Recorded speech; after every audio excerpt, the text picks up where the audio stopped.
నమస్తే. Welcome to national roundup. జాతీయ వార్తాంశాల్ని జాతీయవాద దృక్పథంతో విశ్లేషించే చర్చా కార్యక్రమం నేషనల్ రౌండప్ 176వ ఎపిసోడ్‌తో మీ ముందుకొచ్చాము. ఈ వారంలో జరిగిన జాతీయ వార్తాంశాలపై విశ్లేషించేందుకు సీనియర్ జర్నలిస్ట్ సురేష్ కొచ్చాట్ల గారు ప్రస్తుతం మనతో ఉన్నారు. వారితో మాట్లాడదాం. నమస్కారం సార్. నమస్కారం సాయి గారు. సార్ సురేష్ కొచ్చాట్ల గారు, ఈ వారం మన నేషనల్ రౌండప్‌లోకి ఎంటర్ అవుదాం. అంతకంటే ముందు ఒక చిన్న విజ్ఞప్తి నేషనల్ స్టాప్ ప్రేక్షకులకు చేయాల్సింది. ప్రేక్షకులందరికీ కూడా జాతీయ వార్తాంశాలని జాతీయవాద దృక్పథంతో అందించేటువంటి నేషనల్ రౌండప్ కావచ్చు, గ్లోబల్ ఇష్యూస్ ని అంతర్జాతీయ పరిణామాల్ని భారతీయ దృక్కోణంలో విశ్లేషించే గ్లోబల్ రౌండప్ కావచ్చు, దైనందిన కరెంట్ అఫైర్స్ కి సంబంధించినటువంటి అనాలిసిస్ మేము రైట్ యాంగిల్ ద్వారా ఇస్తూ ఉన్నాను. డీప్ కట్ అనే కొత్త సిరీస్ ని స్టార్ట్ చేశాము. డీప్ స్టేట్ ఆపరేషన్స్ కి సంబంధించి ఎస్పెషల్లీ మన గూఢచార విభాగాలు ఎలా పనిచేస్తాయి, ఇట్లాంటి అనేక అంశాల గురించి మాట్లాడుతూ ఉన్నాము. అండ్ అంతేకాదు డిఫెన్స్ రౌండప్, క్షాత్రం పేరిట వస్తున్నటువంటి డిఫెన్స్ రిలేటెడ్ ఇష్యూస్ గురించి మేము ముందుకు తీసుకొచ్చే ప్రయత్నం చేస్తున్నాము. ఓవరాల్ గా నేషనల్ స్టాప్ ఒక జాతీయవాద జర్నలిజాన్ని మీకు అందించే ప్రయత్నం చేస్తోంది. సో ఈ క్రమంలో మేము చేస్తున్న ప్రయత్నాన్ని అడ్డుకునే ఒక కుట్రలు కూడా అంతర్జాతీయ స్థాయి నుంచి జాతీయ స్థాయి నుంచి రాష్ట్ర స్థాయి వరకు జరుగుతూనే ఉన్నాయి. సో ఈ నేపథ్యంలో మీ సపోర్ట్ మాకు చాలా అవసరము. అండ్ ఫస్ట్ ఈ వీడియోని లైక్ చేయండి, 10 మందికి షేర్ చేయండి, కమెంట్స్ ద్వారా మీ అభిప్రాయాలు మాతో పంచుకోండి. అంతేకాదు సబ్స్క్రైబ్ చేసుకునే వాళ్ళు ఎవరైనా ఉంటే please subscribe to national stop and NH TV. ఇక మాకు సపోర్ట్ చేయాలి ఫైనాన్షియల్లీ అనుకుంటే కనుక, ఆర్థికంగా కూడా అనుకుంటే కనుక, ఈ స్క్రీన్ పై కనబడుతున్నటువంటి క్యూఆర్ కోడ్ ద్వారా మీరు యూపీఐ పేమెంట్స్ చేసి కూడా మీరు మాకు సపోర్ట్ చేయవచ్చు. దట్ సపోర్ట్ నిజంగా చాలా అవసరం, మాకు చాలా ఇంపార్టెంట్ కూడా. సరే, ఇక ఈ వారం మన నేషనల్ రౌండప్ లోకి వెళ్దాం సార్. సురేష్ కొచ్చాట్ల గారు, సో నేను ఎక్కువ టైం తీసుకోను. ఫస్ట్ ప్రశ్న, రాహుల్ గాంధీ గారు అపోజిషన్ పార్టీకి సంబంధించినటువంటి ఎల్ఓపి లీడర్ ఆఫ్ అపోజిషన్ గా ఉన్న నేపథ్యంలో ఆయన్ని central information commissioner and vigilance commissioner నియామకాలకు సంబంధించిన వాటికి ఈవెన్ ప్రతిపక్ష నేత అభిప్రాయాన్ని కూడా తీసుకోవాల్సి ఉంటుంది. కాబట్టి ఈవెన్ ప్రభుత్వం ఆయన్ని ఆహ్వానించి ఈవెన్ రాహుల్ గాంధీ కూడా అక్కడికి వెళ్ళారు, అటెండ్ అయ్యారు. కాకపోతే యథావిధిగానే అందులో ఏదో బీసీ లీడర్లు ఎవరు లేరని ఇంకోటని చెప్పే ప్రయత్నం చేశారు. కానీ దాన్ని కూడా వీళ్ళు గవర్నమెంట్ చెప్పే ప్రయత్నం చేసింది, దానికి ఆన్సర్ చెప్తోంది. First actually chief information commissioner కానివ్వండి, విజిలెన్స్ కమిషనర్ నియామకాలకు సంబంధించి ఏమైనా ఒక నిర్ణయం వచ్చిందా? కేంద్ర ప్రభుత్వం ఎవరిని నియమించాలనుకుంటోంది? అండ్ ఈ రెండింటికి సంబంధించి రాహుల్ గాంధీని ఇన్వైట్ చేయడము, రాహుల్ గాంధీ మాట్లాడిన దానికి గవర్నమెంట్ ఇస్తున్నటువంటి ఆన్సర్, వీటికి సంబంధించిన వివరాలు చెప్తారా? సాయి గారు, సెంట్రల్ ఇన్ఫర్మేషన్ కమిషన్ అనేది చాలా క్రూషియల్. ఎందుకంటే మనకు తెలిసింది స్టేట్ లెవెల్లో కూడా ఉంటారు, కానీ మేజర్లీ సెంట్రల్ లెవెల్లో ఉండేది సెంట్రల్ గవర్నమెంట్ అండర్టేకింగ్స్ని. అది కాకుండా స్టేట్ లెవెల్ నుంచి వచ్చే అపీల్స్, అంటే కొంతమందికి నిరాకరిస్తారు, ఇన్ఫర్మేషన్ మేము ఇవ్వలేము మీకు అని చెప్పేసి నిరాకరిస్తారు. దాన్ని హ్యాండిల్ చేయడానికి సెంట్రల్ ఇన్ఫర్మేషన్ కమిషన్ ఉంటుంది. దాంట్లో ఆల్మోస్ట్ ఒక 8 మంది ఇన్ఫర్మేషన్ కమిషనర్స్ ఉంటారు. అది కాకుండా చీఫ్ ఒకరు ఉంటారన్నమాట. సో ఫస్ట్ టైం రాహుల్ గాంధీని ఈసారి పిలిపించి సెంట్రల్ కమిటీలో కూర్చోబెట్టారు. 3 సెలక్షన్ బోర్డులో, ప్రధానమంత్రి గారు అండ్ అమిత్ షా గారు and of course Rahul Gandhi. కానీ రాహుల్ గాంధీ అక్కడ రాగానే మొదలుపెట్టిండు పాట యాజ్ యూజువల్. బ్యాక్వర్డ్ క్లాస్ లేరు, ఎస్సీలు లేరు, ఎస్టీలు లేరు, ఓబీసీలు లేరు, ఇదన్నీ కలిపి రాహుల్ గాంధీ 7% మంది లిస్టులో ఇచ్చిన 7% మందే దీని నుంచి ఉన్నారని చెప్పారు. కానీ ఇప్పుడు గవర్నమెంట్ 8 మంది దానికోసం ఇప్పుడైతే సిఐసి విజిలెన్స్ కమిషనర్ని అపాయింట్ చేశారు. ఫస్ట్గా chief information commissioner and vigilance commissioner. తో దానికోసం ఫార్మర్ రైల్వే బోర్డ్ చైర్పర్సన్ అని చెప్పొచ్చు, జయా వర్మ సిన్హాని అపాయింట్ చేశారు.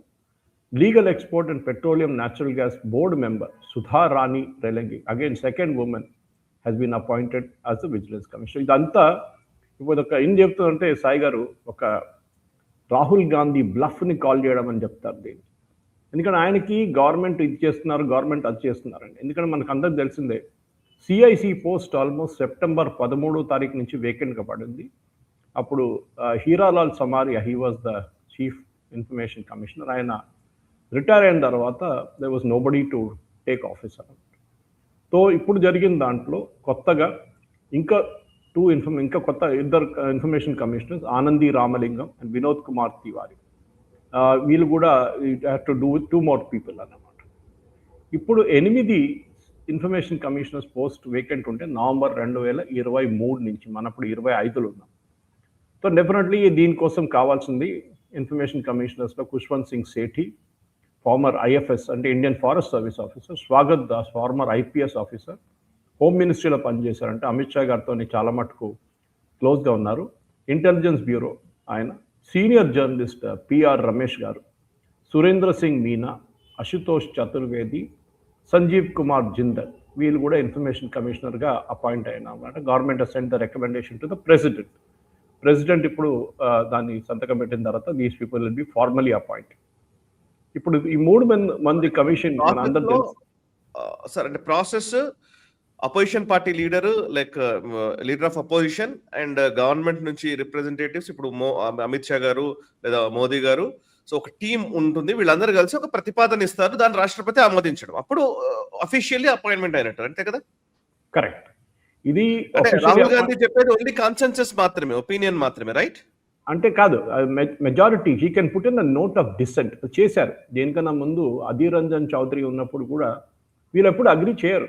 అగ్రి చేస్తే మళ్ళీ దాంట్లో ఏం చెప్తారు, గవర్నమెంట్ గెలిచినట్లు అయిపోతుంది కదా. అది కాకుండా దీన్ని ఒక డిసెంట్ నోట్ పెడతారు, we don't agree with this అని చెప్పేసి. That's fine, no problem. కానీ మనం అర్థం చేసుకోవాల్సి ఏంటంటే సాయి గారు, ఇది ఒక్కటే కాదు, మనకు అందరికి గుర్తుంటుంది, ఎలక్షన్ కమిషనర్స్ గురించి కూడా రాహుల్ గాంధీ చాలా మటుకు అలిగేషన్స్ చేశారు. ఎలక్షన్ కమిషనర్స్ అపాయింట్ చేస్తుంది మోదీ గవర్నమెంట్ వల్ల చంచల్ని అపాయింట్ చేస్తున్నారని చెప్పేసి. మన అందరూ గుర్తుపెట్టుకోవాలి, 1950 నుంచి ఆల్మోస్ట్ ఐ థింక్ 90 వరకు election commissioners, even Manmohan Singh టైంలో కూడా 2014 దాకా ఎలక్షన్ కమిషనర్స్ని అపాయింట్ చేసేది ఎప్పుడు ప్రధానమంత్రి. సెకండ్ మెంబర్ ఎవరు లేరు, ఆలోచించండి. There is no second member in this entire thing. ఇప్పుడు దీంట్లో అడిగిన ప్రశ్నకి ఇంకోటి ఏంటంటే, ఇప్పుడు కమిటీ పెట్టారు, దాంట్లో కూడా కమిటీ ఉంది, దాంట్లో చీఫ్ జస్టిస్ కూడా ఉన్నారు దీనికన్నా ముందు. ఓకే, కమిటీలో చీఫ్ జస్టిస్ ఉన్నారు for selecting the election commissioners. అది చాలా ఇంపార్టెంట్ సాయి గారు, మనం డిఫరెన్స్ గుర్తుపెట్టుకోవాలి. దిస్ ఇస్ ఇన్ఫర్మేషన్ కమిషనర్, అదేమో ఎలక్షన్ కమిషన్. ఇక్కడ అమిత్ షా ప్రధానమంత్రి అండ్ లీడర్ ఆఫ్ ఆపోజిషన్ ముగ్గురు ఇన్ఫర్మేషన్ కమిషనర్ సెలక్షన్లో కూర్చుంటారు. రాహుల్ గాంధీకి డిఫరెన్స్ ఒపీనియన్ ఉంటే ఆయన డిసెంట్ నోట్ రాశారు, అంతా అయిపోయింది. కానీ ఎలక్షన్ కమిషనర్స్కి వచ్చినప్పుడు దాంట్లో ఇనీషియల్ టీంలో ఫస్ట్ ఈ చట్టం తీసుకొచ్చే ముందు, అంటే ఎవరు సెలెక్ట్ చేయాలని చెప్పి చట్టం కావాలని చెప్పి సుప్రీంకోర్టు చెప్పారు, మీరు చట్టం తీసుకురండి అని చెప్పి. దాంట్లో ముందు చీఫ్ జస్టిస్ ఉండే, తర్వాత చీఫ్ జస్టిస్ని తీసేశారు. అది ఎందుకు అని అడిగితే రాహుల్ గాంధీ అంటున్నారు కావాలని చేశారు, చీఫ్ జస్టిస్ని పెడితే బీజేపీ ప్రాబ్లం. టెంపరీగా ఉండే, మోర్ ఇంపార్టెంట్లీ చీఫ్ జస్టిసే చెప్పారు, don't put any judge including me in the committee. దానికి ఒక రీజన్ ఉంది, selection committee for election commissioners. రేపు ఒక హైపోథెటికల్ సిచ్యువేషన్ తీసుకుందాం సాయి గారు, ఎలక్షన్ కమిషనర్స్ మీద కేసు వచ్చింది, ఓకే, సుప్రీంకోర్టులో కేసు వచ్చింది. కేసు వస్తే చీఫ్ జస్టిస్ హియరింగ్లో ఉంటారు. ఇప్పుడు జస్టిస్ గవాయ్ గారు ఉన్నారు, దీనికన్నా ముందు ఆయన సెలక్షన్ కమిటీలో ఉండే సెలెక్ట్ చేసి వచ్చి election commissioner, chief election commissioner సెలక్షన్లో ఆయన కూడా ఓకే అని చెప్పారు ఆ పేరు కోసం. Okay, we will take hypothetical situation. ఇప్పుడు ఉన్న జ్ఞానేష్ కుమార్ గారిని సెలెక్ట్ చేసింది గవాయ్ గారు అనుకుందాం. గవాయ్ గారి ముందు ఆ కేసు వస్తుంది ఇన్వాల్వింగ్ జ్ఞానేష్ కుమార్. అప్పుడు గవాయ్ గారు ఏం చేయాలండి, ఈయన చేసిందంత అవకతవకలు, ఈయన చేసిందని తప్పులు అని చెప్పి ఎలక్షన్ కమిషనర్ ఎదురుగా చీఫ్ ఎలక్షన్ వ్యతిరేకంగా ఒక కేసు వస్తే జస్టిస్ గవాయ్ మీద ముందుకు వస్తే ఆయన ఏం చేస్తారు, ఈ cannot take up the case because he was the part of the selection committee. So దానికోసం అన్నారు don't put chief justice into, chief జస్టిస్ని పక్కన పెట్టండి, మీరు ముగ్గురు, అంటే అది లీడర్ ఆఫ్ ఆపోజిషన్, దర్ క్యాబినెట్ మినిస్టర్సో లేకుంటే ప్రధానమంత్రి, ఇంకెవరైనా న్యూట్రల్ పర్సన్, వైస్ ప్రెసిడెంట్ ఎవరైనా ఉండొచ్చు, కానీ ముగ్గురు ఉండాలి. బికాస్ 2:1 ఓటింగ్ ఉంటుంది, అట్లీస్ట్ మెజారిటీ ఉంటుంది, లేకుంటే 3:0. కానీ ఎలక్షన్ కమిషనర్స్ కాంగ్రెస్ హయాంలో అపాయింట్ చేసిందంతా మనకు తెలిసిందే, including a notorious character called Naveen Chawla was appointed by Sonia Gandhi. Sonia Gandhi appoint చేసి అని చెప్పి మినిట్స్ ఆఫ్ ద మీటింగ్లో ఉంది సాయి గారు. ఆయనకి ఏ క్వాలిఫికేషన్ లేదు, సివిల్ సర్వీస్ లేదు, అది లేదు, ఏం లేదు. ఆయన ఒక్కటే క్వాలిఫికేషన్ ఏంటంటే మదర్ టెరీసా గురించి ఒక పుస్తకం రాసినట్టు. దానికోసం ఆయన్ని సెలెక్ట్ చేసి ఆయన్ని ఎలక్షన్ కమిషనర్గా పెట్టుకున్నారు. మన అందరు తెలిసిందే గోపాల్ స్వామి కంప్లైంట్ అబౌట్ నవీన్ చావ్లా. ఈయన ప్రతి మేజర్ డిసిషన్ తీసుకున్నప్పుడు ఫోన్ తీసుకొని బాత్రూమ్కి వెళ్తారంట, 25 నిమిషాలు తర్వాత తిరిగి వస్తారంట. So he had complaint and said Naveen Chawla should be removed from the post అని చెప్పారు, చాలా క్లియర్గా చెప్పారు. ఇప్పుడు అఫ్కోర్స్ ఈ దీంట్లో రాహుల్ గాంధీ ఏం చెప్పారు, దీంట్లో 7% మంది, అంటే ఇచ్చిన లిస్టులో 7% మందే బ్యాక్వర్డ్ క్లాస్లో లేకుంటే ఎస్సీలో ఎస్టీలో మహిళల్లో ఉన్నారు మైనారిటీ అని చెప్పి. ఇప్పుడు చాలా క్లియర్గా ఈ గవర్నమెంట్ ఏం చెప్పారంటే మేము we have made the provision for దాంట్లో చాలామంది ఒక మహిళ నేను డెఫినెట్గా సాయిగా డీటెయిల్స్ ఇస్తాను మీకు దీని గురించి.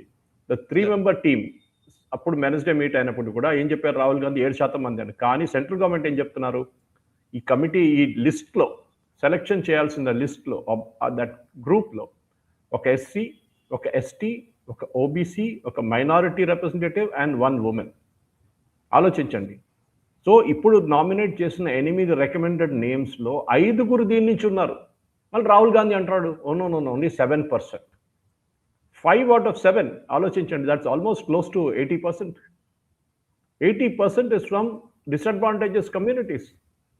మళ్ళీ రాహుల్ గాంధీ ఇదే ఆర్మీ గురించి చెప్పారు, మనకు గుర్తుంటుంది అందరికీ. ఆర్మీలో ఉన్న వాళ్ళే కంట్రోల్ చేస్తున్నారు, ఆర్మీని బ్రాహ్మిన్స్ కంట్రోల్ చేస్తున్నారని చెప్పేసి.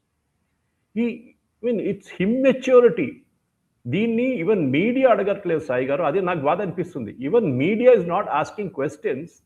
అరే దాంట్లో 5 మంది SC, ST, OBC, minority and women నుంచి కేటగిరీ నుంచి వచ్చినప్పుడు 8లో 5 మంది are from the disadvantage sections అన్నప్పుడు 7% ఎట్లయితుంది రాహుల్ గాంధీ? ఇది అడగట్లేదా? ఎందుకు అడగట్లేదు? ఎందుకంటే ఈయన వచ్చి మీడియా ముందు నిలబడి మాట్లాడుతున్నాడు. కానీ ఒక్కడు కూడా మీడియాలో either they don't have the knowledge or they don't have the guts to ask him.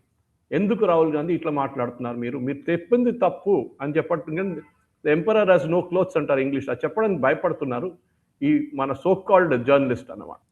Sir ఇక నెక్స్ట్ అంశంలోకి వెళ్దాం సార్. యాక్చువల్లీ ఇప్పుడు పార్లమెంట్ సమావేశాల్లో చాలా అంశాల మీద చర్చ నడుస్తుంది. చాలా అంశాల్లో ముఖ్యమైన అంశాలు, ముఖ్యంగా వందే మాతరంకి సంబంధించినటువంటి చర్చ నడిచింది. అండ్ ఓట్ చోరీ గురించి అమిత్ షా ఆన్సర్ ఇచ్చారు రాహుల్ గాంధీ అడిగిన ప్రశ్నలకి. అండ్ ఓవరాల్ గా పార్లమెంట్ సమావేశాలు జరుగుతున్న తీరుతెన్నుల గురించి కూడా మనం డిస్కస్ చేయాలి. సో ఫస్ట్ చాలా సంవత్సరాలు నాకు తెలిసి ఈ మధ్య కాలంలో కొంచెం అర్థవంతంగా ప్రశ్నలు సమాధానాలు వస్తున్నది ఈ పార్లమెంట్ సమావేశాలనేమో అనిపిస్తోంది. ఈ మధ్య కాలంలో చూస్తే చాలా ప్రతి సమావేశాల్లో కూడా ఈవెన్ విపక్షాలు ఏదో ఒకటి గందరగోళం క్రియేట్ చేయడము అండ్ అట్లా బిల్స్ కొన్ని పాస్ చేయడము అట్లా వెళ్ళిపోవడము జరుగుతూ వచ్చింది. బట్ ఈసారి కొంచెం చర్చ జరిగింది. అందులో వందే మాతరంకి సంబంధించిన చర్చ చాలా ఇంట్రెస్టింగ్ గా సాగింది సార్. వందే మాతరం గురించి అసలు వందే మాతరం గురించి చర్చ టేకప్ చేయడం కూడా చాలా అవసరము. అండ్ టేకప్ చేశారు. దాని గురించి చాలా విషయాలు, చారిత్రక తప్పిదాలు, ఇంతకు ముందు చేసినటువంటి నాయకుల తప్పిదాలు అన్నింటినీ కూడా ఎండగట్టే ప్రయత్నం చేశారు. అందులో వందే మాతరంని ఎందుకు నేషనల్ యాంథెమ్ గా తీసుకోలేదు అనే అంశానికి సంబంధించింది చాలా ఇంట్రెస్టింగ్ గా ఉంది. జవహర్లాల్ నెహ్రూ ఎందుకు దాన్ని పక్కన పెట్టారు, ఎందుకు వందే మాతరాన్ని నిజంగా మన మెయిన్ స్ట్రీమ్ నుంచి దూరం చేసే ప్రయత్నం చేశారు, ఒక కమ్యూనిటీని అపీస్మెంట్ చేయడం కోసం ఇదంతా చేశారనేది ఒకసారి కొన్ని few highlights of this debate Vande మాతరంకి సంబంధించి ఏం చెప్తారు?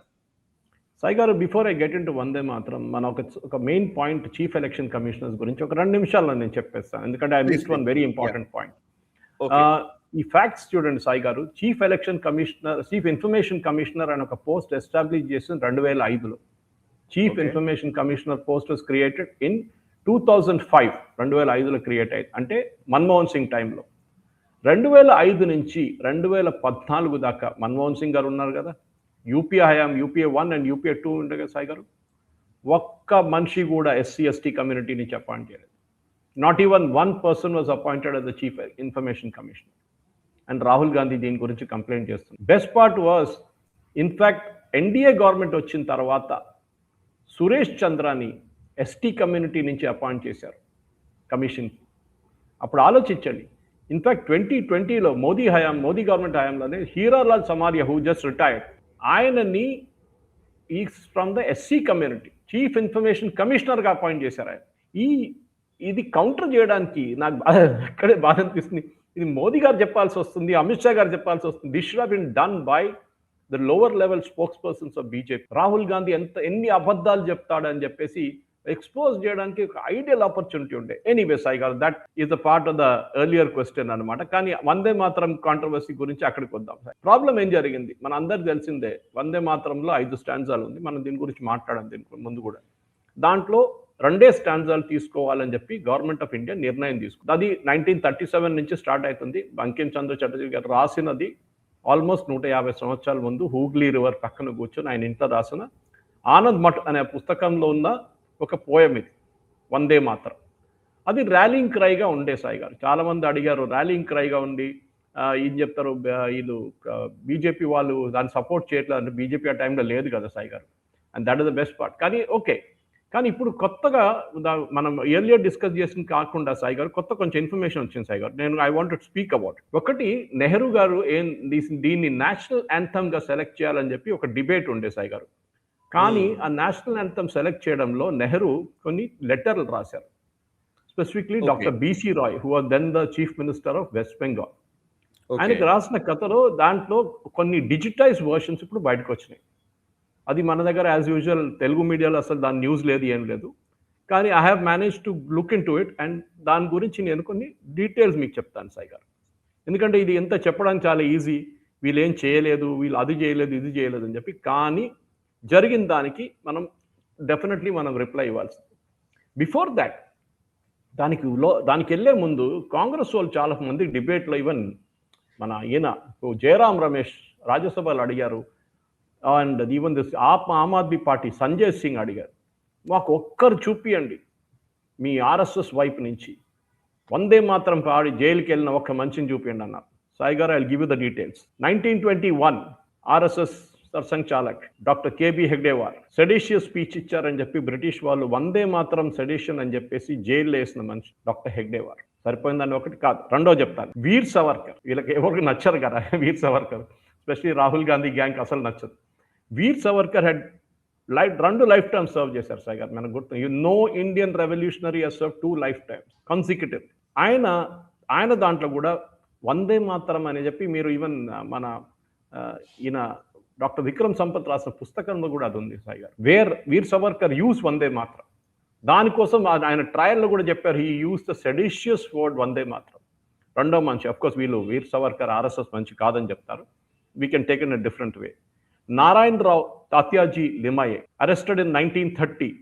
ఫారెస్ట్ సత్యాగ్రహం జరిగింది సాయి గారు. దాంట్లో ప్రొహిబిటెడ్ స్లోగన్స్లో వందే మాత్రం ఉండే. ఆయన వందే మాత్రం స్లోగన్ రేస్ చేశారు, జైలు పంపించారు. అగైన్ ఆర్ఎస్ఎస్ కాదు, swayamsevak. Babasaheb Apte detained in 1930. ఎందుకు? మొబిలైజేషన్ చేశారు, ఓపెన్లీ యూస్ వందే మాత్రం. 4వ మనిషి సంఘ్ నుంచి. దత్తోపాంత్ హెగ్డే మన అందరికి తెలిసిందే, was very senior RSS leader. Imprisoned in 1940. Hegde గారిని 1940లో ఇంప్రిజన్ చేశారు. ఎందుకు? వందే మాత్రం స్లోగన్స్ రేజ్ చేశారండి. నేను 5 మంది ఐ గివెన్ 5 ఎగ్జాంపుల్స్ సాయి గారు. ఇంకా చెప్పుకుంటూ పోతే ఇంకా చెప్తాను నేను. కాంగ్రెస్ వాళ్ళకి ఇది కొంచెం, బీజేపీ వాళ్ళైనా వాడుకోండి ఒకసారి, ఇదంతా ఈ డీటెయిల్స్ వాడుకోండి, ఎందుకంటే చాలా ఇంపార్టెంట్.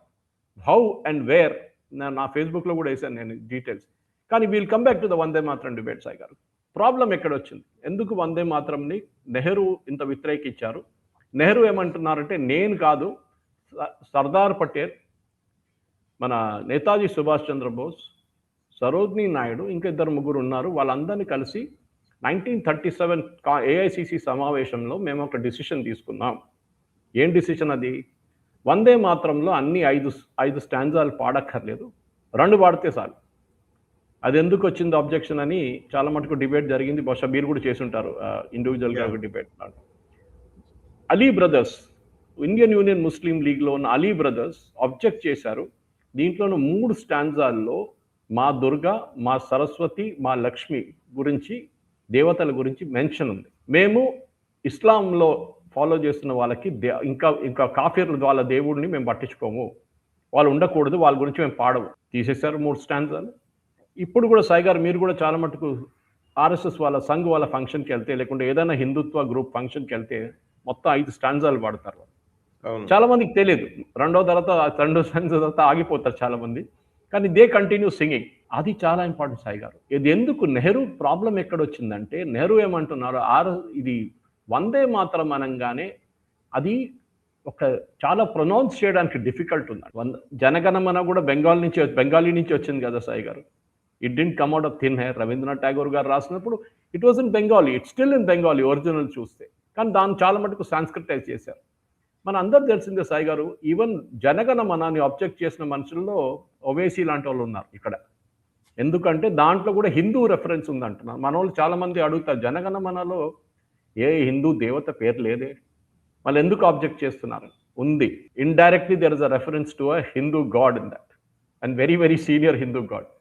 భారత భాగ్య విధాత జయ హే జయ హే జయ హే. భారత భాగ్య విధాత ఎవరు సాయి గారు? Bharata Bhagya Vidhata is lord Krishna. That is where the reference comes in. That is why వీళ్ళకి జనగణమన అంటే కూడా పడదు. కొంతమంది జనగణమన మేము పాడము. నాట్ జస్ట్ ఓవేసీ, కేరళలో ఒక గ్రూప్ ఉన్నారు, మన దగ్గర ఉందనుకున్నారు, జియోవాస్ విట్నెస్ అంటారు. వాళ్ళు పాడరు, వాళ్ళు పాట పాడరు. నాట్ జస్ట్ దట్, వాళ్ళ ఓన్ క్రిస్టియన్ డినామినేషన్ నుంచి కూడా చాలా మటుకు వాళ్ళు పాటలు పాడరు. వాళ్ళు they have different culture Alt. కానీ సాయి గారు ఇక్కడ నెహ్రూది లాజిక్ నాకు అర్థం కాదు. డాక్టర్ బీసీ రాయ్స్కి రాసిన జనగణమన నేషనల్ యాంథమ్గా తీసుకుందాం, not Vande Mataram, because Vande Mataram is difficult to pronounce. ఆలోచించండి. సో అట్లీస్ట్ ఏం చెప్తున్నారు, ఒక ఫారిన్ ఎంబసీ వాళ్ళు మన నేషనల్ యాంథమ్ ప్లే చేయాలంటే వాళ్ళకి వందే మాత్రం వాళ్ళకి తెలియకపోవచ్చు, they cannot understand the language. So let us keep that as a national song. కానీ నేషనల్ సాంగ్ పెట్టుకున్నప్పుడు కూడా సాయి గారు ఈ deliberately remove 3 stanzas from that. కానీ దాని క్రెడిటో దాని అబ్యూసో ఆయన సుభాష్ చంద్రబోస్ గారి మీద వేసేస్తున్నారు, సర్దార్ పటేల్ గారి మీద వేసేస్తున్నారు, సరోజినీ నాయుడు గారి మీద ఎందుకు? That because he doesn't want to say that military బ్యాండ్కి వందే మాత్రం ప్లే చేయలేరంట. ఎవరన్నారండి? ఈజీగా ప్లే చేయొచ్చు వందే మాత్రం కూడా, కానీ చేయనియట్లేదు because he didn't like it. మనకు అందరు తెలిసిందే సాయి గారు, అలీ బ్రదర్స్ అబ్జెక్ట్ చేసిన తర్వాత I think somewhere in 1930s itself Mohammad Ali Jinnah object చేశారు, saying that I will not stand up for Vande Mataram, నేను పాడని పాట అని. దాని తర్వాత ఒక కాంప్రమైజ్ లాగా 2 సెంటెన్స్ తీసుకొచ్చి పెట్టారు. వీళ్ళు పాకిస్తాన్కి వెళ్తున్నారు, ఎట్లయినా Pakistan is a separate nation ఇస్తున్నారు, మళ్ళీ మన వందే మాత్రంలో వచ్చేందుకు పుల్లలు పెడుతున్నా నాకు అర్థం కాదు సాయి గారు. కాంగ్రెస్ ఇంకొక 5 సంవత్సరాలు ఆగితే Vande Mataram would have been in its full form, దాంట్లో డౌటే లేదు సాయి గారు. అండ్ డెఫినెట్లీ మనం ఏం చేయాలంటే ఇప్పుడు వందే మాత్రంలో ఉన్న మొత్తం 5 సెంటెన్సెస్ 5 స్టాన్సాస్ అది మన ఎన్సీఆర్టీ టెక్స్ట్ బుక్స్లో Modi government should bring it in Sai గారు. రెండవది బీజేపీ వాళ్ళు, నేను వాళ్ళని ఛాలెంజ్ చేస్తాను, ఎందుకంటే సంఘ్ వాళ్ళకి చెప్పక్కర్లేదు, వాళ్ళు పాడతారు మొత్తం. బీజేపీ వాళ్ళు కూడా వాళ్ళు ఎక్కడికి వెళ్తారో, వాళ్ళు ఏ ఫంక్షన్ ఆర్గనైజ్ చేస్తారో దాంట్లో కూడా మొత్తం 5 స్టాన్సాలు పాడండి. దట్ షుడ్ బికమ్ ద నామ్. అప్పుడు ఏమవుతుందంటే there will be wider acceptance. ఎందుకంటే మనం ఏఆర్ రెహమాన్ గారు మా తుజే సలాం అని చెప్పి వందే మాత్రం పాడినప్పుడు కూడా మా తుజే సలాం, ఈజ్ ఇస్లాం ఫాలో చేస్తున్న ఒక మనిషి, అండ్ వాళ్ళకి ఇస్లాంలో యాక్చువల్లీ మ్యూజిక్ అనేది హరాం, కానీ Rahman brought it out beautifully. సరే ఆయన ఏం చెప్తారు, దాని ట్రెడిషనల్ వేని తీసి పక్కన ఒక మ్యూజికల్గా ప్రెజెంట్ చేశారు Vande Mataram. But even today that version of Vande Mataram చాలా మటుకు మీరు చూస్తారు స్కూల్ ఫంక్షన్స్లో అక్కడ ఇక్కడ యూజ్ చేస్తారు వాళ్ళు. It's very highly musical note, దాంట్లో డౌట్ లేదు సాయి గారు. కానీ డెఫినెట్గా ఈ వేరియేషన్, ఈ నేషనల్ యాంథమ్ జనగణమన ఉండాలన్నా లేకుంటే వందే మాత్రం ఉండాలన్న డిబేట్ గురించి నెహ్రూ రాసిన నోట్స్, నెహ్రూ వాళ్ళ మ్యూజియంలో డిజిటైజ్ చేసిన వర్షన్ నుంచి తీసి మీకు చెప్తున్నాను సాయి గారు ఇప్పుడు. ఎందుకంటే మనందరూ చెప్తావు వీళ్ళెందుకు ఆబ్జెక్ట్ చేశారు, అది ఉంది కదా చాలా మటుకు. అది ఆ రోజు అమిత్ షా గారు చాలా డిబేట్లో కొంతమంది కాంగ్రెస్ వాళ్ళు, కొంతమంది other parliamentarians from other parties వీళ్ళు వందే మాత్రంని ఇన్సల్ట్ చేశారు అని చెప్పి వీళ్ళు పాడుతున్నప్పుడు పార్లమెంట్లో నిలబడకుండా కూర్చున్నారు. వీళ్ళు వాళ్ళ పేర్లు తీసి చెప్పారు సాయి గారు. I remember the name, it was Imran Masood Congress, Ziaur Rahman Barq Samajwadi party, Aga Syed Ruhullah Mehdi National Conference, వీళ్ళందరూ లోక్సభ మెంబర్స్. అది కాకుండా Siddaramaiah, he did not also stand up for Vande Mataram. ఆలోచించండి, అంత హేట్ ఉంది, యాంటీ హిందూ హేట్ ఉన్న పాట as per Siddaramaiah also. So definite Sai గారు దీనికి ఒక నెక్స్ట్ స్టెప్ తీసుకెళ్ళాలంటే నేను చెప్పాను చూడండి, 2-3 చేయాల్సింది. ఏ గవర్నమెంట్ ఫంక్షన్ ఉన్నా వందే మాత్రం should be Sung in its full. మీరు పార్లమెంట్లో రెజల్యూషన్ పాస్ చేశారో, దాన్ని నేషనల్ సాంగ్గా డిక్లేర్ చేశారో, I don't care. Second, BJP వాళ్ళు వాళ్ళ ఫంక్షన్ పార్టీ ఫంక్షన్స్లో మొత్తం 5 స్టాన్జాలు పాడాల్సి. మూడవది, మన ఎన్సీఆర్టీ టెక్స్ట్ బుక్స్లో all the 5 stanzas should be imprinted. ఎవరికైనా నేను చదవని 5 స్టాన్జాస్ అంటే నో ప్రాబ్లం. నన్ను అడిగితే స్కూల్ ప్రేయర్స్ లో రావాలి సార్ ఇది. ఎస్ సాయి గారు, అట్లీస్ట్ కేంద్రీయ విద్యాలయాల్లో పెట్టండి, అక్కడైతే ప్రొహిబిషన్ లేదు కదా, దేర్ నో ప్రొహిబిషన్.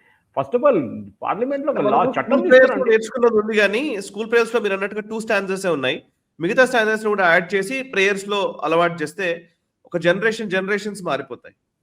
సాయి గారు దాంట్లో మీనింగ్ ఉంది సాయి గారు. Correct. That last 3 stanzas got huge meaning. Even Vande Mataram going to the mother or earth, mother nation అనేది కూడా నచ్చదు ఓవైసీ లాంటి వాళ్ళకు. ఓవైసీ అని తప్పట్లేదు, ఓవైసీ స్టిల్ వెరీ మోడర్న్. ఆయన కన్నా కట్టరు ఉన్నారు, మన ఎవరు అఖిలేష్ యాదవ్ లాంటి హిందూగా ఉండి హిందుత్వాన్ని దాని ఏంటంటే హిందూ ఐకాన్స్ తిట్టే మనిషి అఖిలేష్ యాదవ్. ఇట్లాంటి వాళ్ళు ఉన్నారు మన దేశంలో. Tragedy is that. ఆ దురంధర్ మూవీలో ఒక డైలాగ్ ఉంది, మన అజిత్ దోవల్ గారి క్యారెక్టర్ ఆ మాధవన్ ప్లే చేస్తుంది. భారతదేశంలో భారతదేశాన్ని డిస్ట్రాయ్ చేసేట్లో భారతీయుల హిందుస్థానీ ఫస్ట్ ర్యాంక్ పే అంటారు, పాకిస్తాన్ దూసరా హై, Pakistan is the second one. మన దేశంలో ఉండి మన దేశంలో ఉన్న అప్నా నమక్ ఖాకే అంటారు హిందీలో. మన నేషన్ని డిస్ట్రాయ్ చేస్తున్న వాళ్ళు ఇక్కడ ఉన్నారు. అండ్ దాంట్లో కాంగ్రెస్ వాళ్ళు ఫస్ట్ లిస్ట్ లో, కమ్యూనిస్ట్ వాళ్ళు దాంతో పాటు ఉంటారు, వెనకనే ఉన్నారు వాళ్ళు కూడా. సార్ ఇక పార్లమెంట్ లోనే ఈవెన్ అమిత్ షా రిబటల్ గురించి కూడా మనం మాట్లాడదాం సార్. రాహుల్ అంటే ఆల్రెడీ ఇంకొక వీడియో చేసాం మనము, బట్ స్టిల్ ఖచ్చితంగా నేషనల్ రౌండ్ అప్ లో కూడా మనం డిస్కస్ చేయాలి. రాహుల్ గాంధీ అడిగిన ప్రశ్నలు అన్నింటికీ అమిత్ షా స్పష్టమైన సమాధానాలు చెప్పారు, కానీ బయటకు వాకౌట్ చేసి వెళ్ళిపోయారు. అపోజిషన్ పార్టీ నాయకులందరూ కూడా వెళ్ళిపోయి అసలు మేము అడిగిన ప్రశ్నలు వేటికి సమాధానం చెప్పలేదని ఒక ప్రచారాన్ని తీసుకొచ్చారు. అండ్ యాక్చువల్లీ నిజానికి రాహుల్ గాంధీ అడిగిన అన్ని ప్రశ్నలు క్లియర్ సమాధానాలు అమిత్ షా ఇస్తూ వచ్చినప్పటికీ కూడా అదే ప్రచారం ఎందుకు కొనసాగిస్తున్నారు? ఇప్పుడు నిజంగా ఓట్ చోరీ అనేది ఇప్పటికి వదిలేసినట్టేనా? ఈ సమావేశాలతో తేలిపోయిందా, లేకపోతే ఇంకా కంటిన్యూ అవుతుందా? ఓట్ చోరీ పోయింది కదా సాయి గారు, ఎప్పుడో పోయింది. బీహార్లో యాత్ర తీసినప్పుడు ఓట్ చోరీ లేకుండే కదా, ఓట్ అధికార యాత్ర అయిపోయింది అది. తేజస్వి యాదవ్ ఎలక్షన్ అయిన తర్వాత ఓట్ చోరీ గురించి మాట్లాడారా? లేదు. ఆయన చేసిన ట్వీట్లు కూడా అది లేకుండా, రెఫరెన్స్ లేకుండా. Anyway, will come to the parliament debate. I think one of the best debates Sai గారు. 50 నిమిషాల్లో అమిత్ షా డెమాలిష్ చేసి పడేశారు. దానికోసం పార్లమెంట్ నుంచి పారిపోయారు. వాకౌట్ కాదు సాయి గారు, అది పారిపోయారని చెప్పాలి. భయపడ్డారు వినడానికి. మీకు you should have the capacity to listen to your opponents. మీరు మాట్లాడినప్పుడు వీళ్ళందరూ కూర్చొని విన్నారు కదా మీ మాట రాహుల్ గాంధీ గారు, మళ్ళీ వాళ్ళు చెప్తున్నాడు మీకు ప్రాబ్లం ఏంటి? మీరెందుకు వినట్లేదు వాళ్ళు చెప్తున్నప్పుడు? So I come to that Sai గారు. ఈ ఓట్ చోరీ అనేది ఎందుకు తీసుకొచ్చారని చెప్పి అమిత్ షా గారు ఎక్స్ప్లెయిన్ చేశారు. చాలా బాగా చెప్పారు. The reasoning was beautiful. ఆయన ఏమంటారంటే, మనం కూడా చెప్పాను దాని గురించి, రాహుల్ గాంధీ లీడర్షిప్ ఫెయిలియర్ సాయి గారు. Is principally failed in his leadership. ఆయన ఇప్పుడు ఏం చేస్తున్నాడు, ఇప్పుడు మేము ఒక ఎగ్జామ్లో ఫర్ ఎగ్జాంపుల్ చిన్న క్లాస్ 4 క్లాస్ 5 అబ్బాయి అమ్మాయో ఎగ్జామ్లో ఫెయిల్ అయితే తెలియంగానే ఏం చేస్తారు, ఇంటికి వెళ్ళి చెప్తారు, ఆ క్వశ్చన్ పేపర్ చాలా టఫ్ ఉండే, అది అవుట్ ఆఫ్ సిలబస్ నుంచి వచ్చింది, నాకు అసలు ఆ టీచర్ ఆ లెసనే నాకు చెప్పలేదు. ఎక్స్క్యూజెస్ తీసుకొస్తారు, బిఫోర్ హ్యాండ్ ఎక్స్క్యూజ్ తీసుకొస్తారు. Rahul Gandhi is very similar. అది మన అర్నబ్ గోస్వామితో నా 2004 ఇంటర్వ్యూలో చూసాం. It was a disaster for Rahul Gandhi. ఎందుకంటే అర్నబ్ గోస్వామి క్వశ్చన్స్ మార్చేసింది, సీక్వెన్స్ మార్చేసింది. రాహుల్ గాంధీకి ఒకటే ఆన్సర్ ఉండే అన్నిటికీ, MNREGA, women's empowerment. Anyway, so ఈ కేసులో కూడా చెప్పారంటే మీ లీడర్షిప్ ఫెయిలియర్, మీరు ఎలక్షన్ గెలవలేకపోతున్నారు Rahul Gandhi, under your leadership your failing. So ఏం చేస్తారు, పార్టీ వాళ్ళకి ఏం చెప్తారు, లేదు మనం ఓడిపోలేదు బీహార్ ఎలక్షను, మన హర్యానా ఎలక్షన్ ఓడిపోలేదు, మనం గెలిచాం, మీకు తెలియదా, మనం గెలిచాం ఎలక్షన్, కానీ ఎలక్షన్ కమిషన్ ఓట్ చోరీ చేశారు, బీజేపీ వాళ్ళు ఓట్ చోరీ చేస్తారు, దానికోసం మనం ఓడిపోయాం. తెలంగాణలో ఏమైందండి రాహుల్ గాంధీ గారు? ఇక్కడ కూడా ఓట్ చోరీ ఉండాలి కదా. కర్ణాటకలో ఏమైంది, జార్ఖండ్లో ఏమైంది? అమిత్ షా గారు అదే చెప్పారు, మేము ఇట్లాంటి అన్ని రాష్ట్రాలు ఓడిపోయాం మేము, తమిళనాడు, కేరళ, హిమాచల్ ప్రదేశ్, ఈ మెన్షన్ ఈచ్ వన్ అని చెప్పి, మేము అక్కడెక్కడైనా మేము వచ్చి ఓట్ చోరీ జరిగింది, ఈవీఎంలు పనిచేయట్లేదు అని చెప్పాము? No, we said we lost, matter of fact, we will analyse, we will improve అని తిరిగి వస్తాం మేము చెప్పాము. అది ఈ ఎక్స్క్యూజ్ రాహుల్ గాంధీది ఫస్ట్ ఈ డెమాలిస్ట్ అన్న సాయి గారు. రెండోది, రాహుల్ గాంధీ ఏం చెప్పారంటే, ఆర్ఎస్ఎస్ వాళ్ళు క్యాప్చర్ చేసుకున్నారు అన్ని ఇన్స్టిట్యూషన్స్ అని. నాకు అర్థం కాదు, ఆర్ఎస్ఎస్ వాళ్ళు ఎలక్షన్ కమిషనర్గా కూర్చున్నారా, లేకుంటే చీఫ్ ఇన్ఫర్మేషన్ కమిషనర్గా కూర్చున్నారా, లేకుంటే ఇంకేమైనా పదవిలో కూర్చున్నారు. ఓకే, గవర్నర్ అంటే మీరు చెప్పొచ్చు, ఆర్లేకర్ ఉన్నారు కేరళలో, is RSS man, there is no doubt about. కానీ ఎక్కడైనా చట్టంలో రాసుందా రాహుల్ గాంధీ గారు, దట్ ఆర్ఎస్ఎస్ వాళ్ళని ఏదైనా పోస్ట్లో నామినేట్ చేయడమో లేకుంటే ఎలక్షన్ గెలవడమో ఆర్ఎస్ఎస్ని ఎక్కడైనా ప్రొహిబిట్ చేశారని చెప్పి చట్టంలో రాసి పెట్టారు ఎక్కడైనా? అడిగారు అమిత్ షా గారు. ఇది మనం అడగాల్సింది. ఎందుకంటే లేనిపోయిన దానికంతా వీళ్ళు అపాయింట్ చేసిన ఒక్కొక్కరి పేరు చెప్పకపోతే, మనం Hamid Ansari was a vice president later, ఆయన ఏం చేశారు సాయి గారు, ఇప్పుడు దురంధర్ సినిమా వచ్చిన తర్వాత అందరికి ఆ డైలాగ్ బయటకు వస్తుంది. ఆయన మన దేశం నుంచి గల్ఫ్ కంట్రీస్లో పనిచేస్తున్న రా ఏజెంట్స్ పేర్లు ఆ గల్ఫ్ కంట్రీకి ఇచ్చారు. ఆ గల్ఫ్ కంట్రీ హెడ్స్కి ఇస్తే వాళ్ళని పికప్ చేసుకొని టార్చర్ చేసి చంపేశారు. And the person responsible for that was Hamid Ansari. అప్పుడు ఆయన వైస్ ప్రెసిడెంట్ కాదు, he was working in Gulf. I think ఆయన అంబాసిడర్ ఉండే అనుకుంటా ఏదో ఒక దేశం. దాని తర్వాత దాని రివార్డ్గా అది చేసిన దానికి ఒక అవార్డుగా సోనియా గాంధీ ఆయన వైస్ ప్రెసిడెంట్ చేశారు. ఆలోచించి మన దేశంతోనే హిందీలో అంటారు గద్దార్, ట్రైటర్. ఆ ట్రైటర్ని మీరు వైస్ ప్రెసిడెంట్గా చేశారు. దిస్ సాయి గారు ఈజ్ అ ఇన్సల్ట్. భారతదేశంలో ప్రజలకి ఇదొక ఏం చెప్తారు, they should learn this lesson that these kind of traitors have been promoted. Hamid Ansari ఇలాంటి వాళ్ళు. ఎనీవే నా నెక్స్ట్ పాయింట్కి వద్దాం సాయి గారు. ఈవీఎంలు ఫస్ట్ కాంగ్రెస్ అదే ఉండే కదా, పాట ఉండే ఈవీఎంలు పనిచేయట్లేదు, ఈవీఎంలు ఏ బటన్ ప్రెస్ చేస్తే బీజేపీ పోతుంది. ఎలక్షన్ కమిషన్ సుప్రీంకోర్టు పిలిపించి ఎలక్షన్ కమిషన్ వెళ్ళి సుప్రీంకోర్టు ఏం చెప్పారు, మీరు ఈవీఎంలు అందరి ముందు పెట్టండి, లెట్ దమ్ ఛాలెంజ్ ఇట్. అప్పుడు ఆమ్ ఆద్మీ పార్టీ వాళ్ళు ఏమన్నారు, మాకు ఇవ్వండి, మేము ఇంటికి తీసుకెళ్తాము, ఇంటికి తీసుకెళ్ళి మొత్తం అది ఇప్పేసి చెక్ చేసి మీకు తీసుకొచ్చి చెప్తాం మేమేం జరుగుతుందని. ఎవరైనా అగ్రి చేస్తారా సాయి గారు? ఇది ఎట్లా అయిపోయిందంటే ఎగ్జామ్లో క్వశ్చన్ పేపర్ చాలా టఫ్ ఉంది, పని చేస్తాను, క్వశ్చన్ పేపర్ తీసుకొని ఆన్సర్ షీట్ తీసుకొని ఇంటికి వెళ్ళి అదన్నీ రాసి మీకు పంపిస్తాను, రేపు ఎల్లుండి పంపిస్తాను అని చెప్పి ఇది అట్లా అయిపోయింది అనమాట. If you have to prove it right there that the EVMs are tamperable అని. మీకు ఆపర్చునిటీ ఇచ్చారు, రోజంతా పెట్టారు, ఒక వారం రోజు 10 రోజులు అక్కడ ఉండేది ఆ రూమ్లో. ఇక్కడ జస్ట్ గాన్ త్రూ ఇట్, ఇక్కడ shown how it is done. లేదు, అలిగేషన్స్ చేయడం అంతే. దానికోసం రాహుల్ గాంధీ ప్రతి అలిగేషన్ని ఎలక్షన్ కమిషన్ అన్నారు, you have to give an affidavit అన్నారు. ఇచ్చారా సాయి గారు? ఇవ్వలేదు. బికాజ్ ఒకసారి అఫిడవిట్ ఇస్తే యు ఆర్ ఇన్ ట్రబుల్.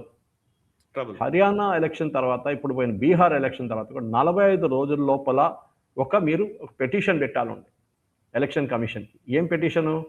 ఈ ఎలక్షన్లో ఆకతోకలు జరిగింది, ఓటింగ్ కౌంటింగ్ కరెక్ట్గా జరగలేదు, మన ఏం చెప్తారు, పోస్టల్ బ్యాలెట్స్ కౌంట్ చేయలేదు, లేకుంటే పోస్టల్ బ్యాలెట్స్ పక్కన పడేశారు, లేని వాళ్ళు వచ్చి ఓటేశారు, డూప్లికేట్ ఓటర్స్ వచ్చి ఓటేసారు, అన్నీ చెప్పొచ్చు. కానీ ఇవాళ దాకా యూజువల్లీ ఎట్లయితుందంటే సాయిగా రూల్ ఏంటంటే, ఈ కంప్లైంట్ ఎవరు ఇవ్వాలి? అందరు ఇవ్వలేరు.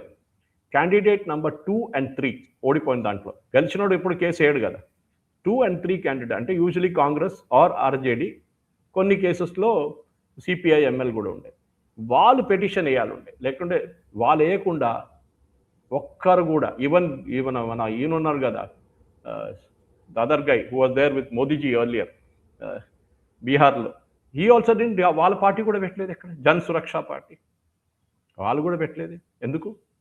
ఇది సాయి గారు, వాళ్ళకి కాన్ఫిడెన్స్ లేదు, ఓడిపోయారు, మేము ట్యాంపరింగ్ జరిగింది, లేకుండా అది చేశారు ఇది చేశారు అని చెప్తే యూ హ్యావ్ 45 రోజులు ఉంది మీ దగ్గర. 45 రోజుల తర్వాత ఈవీఎంలు కంప్లీట్గా వాళ్ళు అన్ఫ్రీజ్ చేసేస్తారు, సీసీటీవీ ఇమేజెస్ని డెస్ట్రాయ్ చేస్తారు. దాని గురించి కూడా ఒక స్టోరీ వచ్చింది. రాహుల్ గాంధీ అన్నారు, అదెట్లా, ఎందుకు సీసీటీవీ ఇమేజెస్ డెస్ట్రాయ్ చేస్తారు? నెహ్రూ గారు తీసుకొచ్చిన చట్టం, ఆ టైంలో సీసీటీవీ లేదనుకోండి, కానీ ఈ ఎలక్షన్ బ్యాలెట్ పేపర్ నుంచి మొదలైంది ఇది. అట్లనే వస్తూ ఇప్పుడు ఈవీఎంకి వచ్చాం, దాని తర్వాత సీసీటీవీకి వచ్చాం. ఒక టైమింగ్ ఉంది, మీరు అన్ని రోజులు ఉంచుకోలేరు అది. If you have to file a petition in 45 days, మీకు దానికి 6 నెలల తర్వాత 2 సంవత్సరాల తర్వాత వచ్చి ఆ రోజు ఏదో జరిగిందని. బహుశా దీనికన్నా ముందు నేను చెప్తుంటాను సాయి గారు, ఒక case, I don't know whether I mentioned it to you, ఎక్కడన్నా ప్రీవియస్ దాంట్లో, కె సురేందర్ అని చెప్పి కేరళ బీజేపీ చీఫ్, ఆయన ఈ ఎలక్షన్ కాదు, this not this last assembly election, దానికన్నా ముందున్న అసెంబ్లీ ఎలక్షన్లో కేరళ అసెంబ్లీ కోసం కాసర్గోడ్ దగ్గర ఒక కాన్స్టిట్యున్సీ ఉంది సాయి గారు, నీలేశ్వరం అని చెప్పి, బార్డరింగ్ కర్ణాటక. అక్కడ ఆయన 87 ఓట్లతో ఓడిపోయారు. 87 ఓట్లతో, చాలా నేరో మార్జిన్. మళ్ళీ కౌంటింగ్ జరిగింది, రీకౌంటింగ్ జరిగింది, 87 నంబర్. తర్వాత ఆయన కేరళ హైకోర్టుకి వెళ్ళారు, with in the 45 day limit. వెళ్ళి ఛాలెంజ్ చేశాడు, సీసీటీవీ ఇమేజెస్తో సహా నాకు కావాలని చెప్పి ఇచ్చారు. ఆయన ప్రూవ్ చేశారు ఏంటంటే సాయి గారు, దాంట్లో 432 మంది ఓటేసిన ఒక బూత్లో, 2 బూత్లు ఉన్నాయి పక్కన పక్కన, 432 మంది belonging to one particular community వాళ్ళు వచ్చి ఓటేశారు. ఈ రెండో వచ్చో కరెక్ట్, దాంట్లో తప్పేముంది? కానీ ఆ 432 మంది భారతదేశంలో లేరు ఆ రోజు, యాజ్ పర్ రికార్డ్స్. వాళ్ళు గల్ఫ్లో పనిచేస్తున్నారు. వాళ్ళు ఎవరెచ్చి ఓటేశారు? అది ఒక్కటే 2 బూత్లు చూపించారు ఆయన, జస్ట్ 2 booths. అంటే కేరళ హైకోర్టు అగ్రీడ్. బట్ ఆ హియరింగ్ నడుస్తున్నప్పుడే ఆ క్యాండిడేట్, గెలిచిన క్యాండిడేట్ ఓడిపోయాడు, చనిపోయినా. ఆయన ఈ పాస్ట్ అవే. IUML ఉండే, Indian union Muslim League, Congress అలయన్స్లో ఉన్న party. So the entire petition became infructuous. ఏం చేయలేకపోయారు. దాని తర్వాత case was kind of not dismiss, but case was withdrawn later. కానీ అది ప్రూవ్ చేశారు. అదే దాంట్లో సురేంద్రన్ ఇంకోటి ప్రూవ్ చేశారు. చనిపోయిన వాళ్ళు కూడా వచ్చి ఓటేశారు. ఎంతో అది కూడా 200 ఎంతో ఉంది ఒక 2 బూత్లకి. చనిపోయిన వాళ్ళు కూడా వచ్చి డెత్ సర్టిఫికేట్ తీసుకొచ్చి చూపించి చెప్పారు, కేరళ గవర్నమెంట్ గెసెట్లో డెత్ సర్టిఫికేట్లో వీళ్ళ పేరు ఉంది, కానీ వీళ్ళు వచ్చి ఓటేశారు. సాయిగారు, this is exactly what SIR is doing. SIR అనే ప్రాసెస్లో ఇప్పుడు చూడండి సాయిగారు, వెస్ట్ బెంగాల్లో 84 లక్షల మందిని హియరింగ్కి పిలుస్తున్నారు. బికాజ్ దే డోంట్ ఎగ్జిస్ట్, వాళ్ళు లేరు. ఒకరు చూసారా, నిన్న ఎలక్షన్ కమిషన్ ఒక శాంపుల్ చూపించారు. ఒక మనిషి, ఆయన పేరు సేమ్, ఆయన నాన్నగారి పేరు కూడా సేమ్. ఓకే, అది పక్కన పెట్టండి. ఇంకోడు చాలామంది, ఇంకోరు కాదు, ఆల్మోస్ట్ 14 లక్షల మంది ఏం చేశారంటే, వాళ్ళు పుట్టిన టైంలో 14 సంవత్సరాల్లో వాళ్ళ కొడుకు పుట్టారంట. The guy is only 14 years old, వాడు కొడుకు పుట్టారంట. ఒక ఆయనైతే 35లోనే grand father అయిపోయారంట.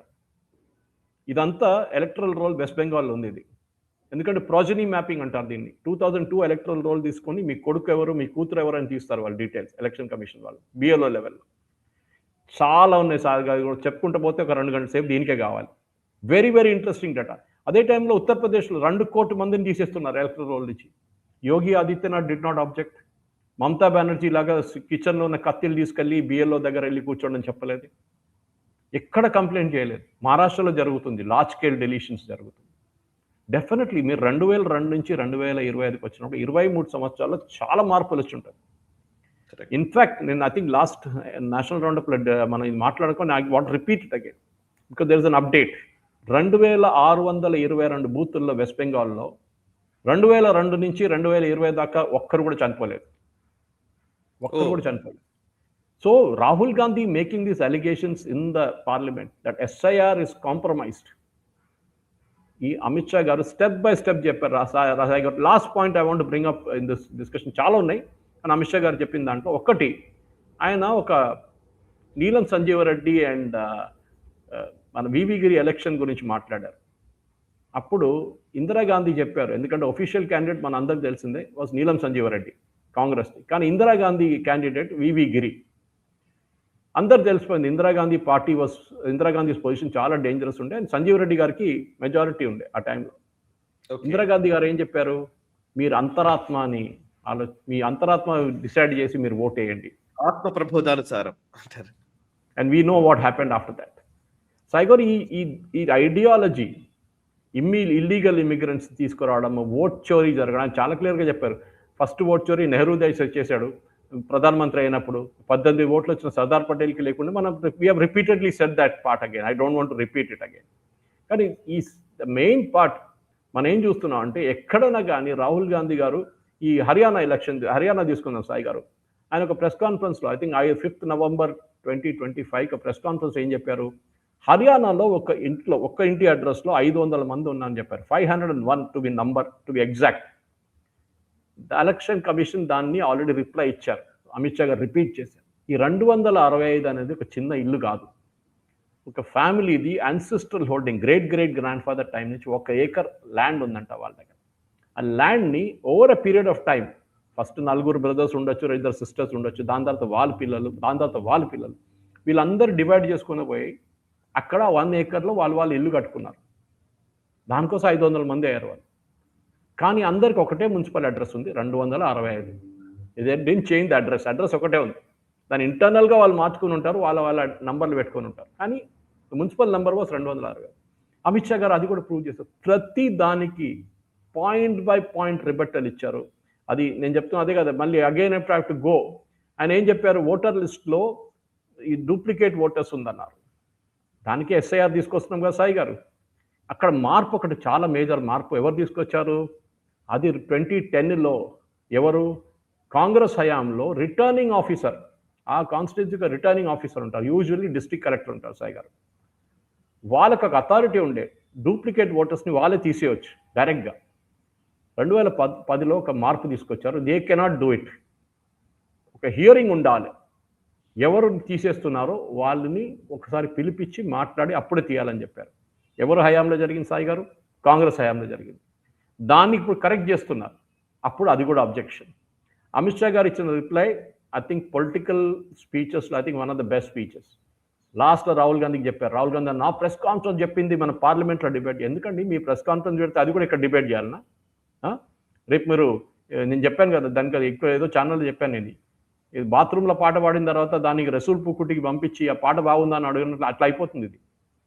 Rahul Gandhi press conference అదే అమిత్ షా గారు చెప్పారు, నేను రిప్లై చేసేది I will do it at my own pace, my own timing and my own liking. మీరెవరు దీన్ని అడగడానికి అని చెప్పారు. అప్పుడు వాకౌట్.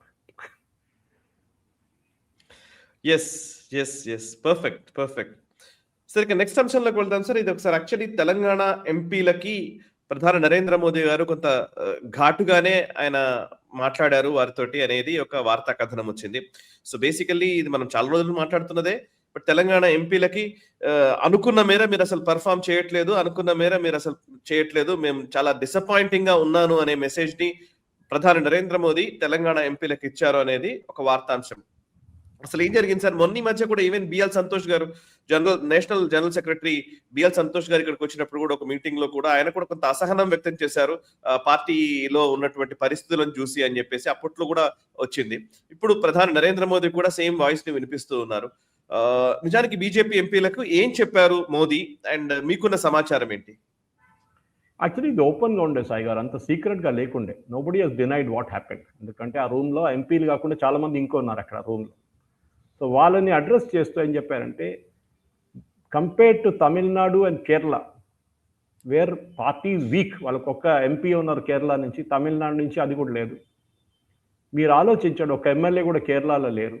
అట్లాంటి పరిస్థితుల్లో అక్కడున్న పార్టీలు ఎంత స్ట్రాంగ్గా వర్క్ చేస్తున్నారు.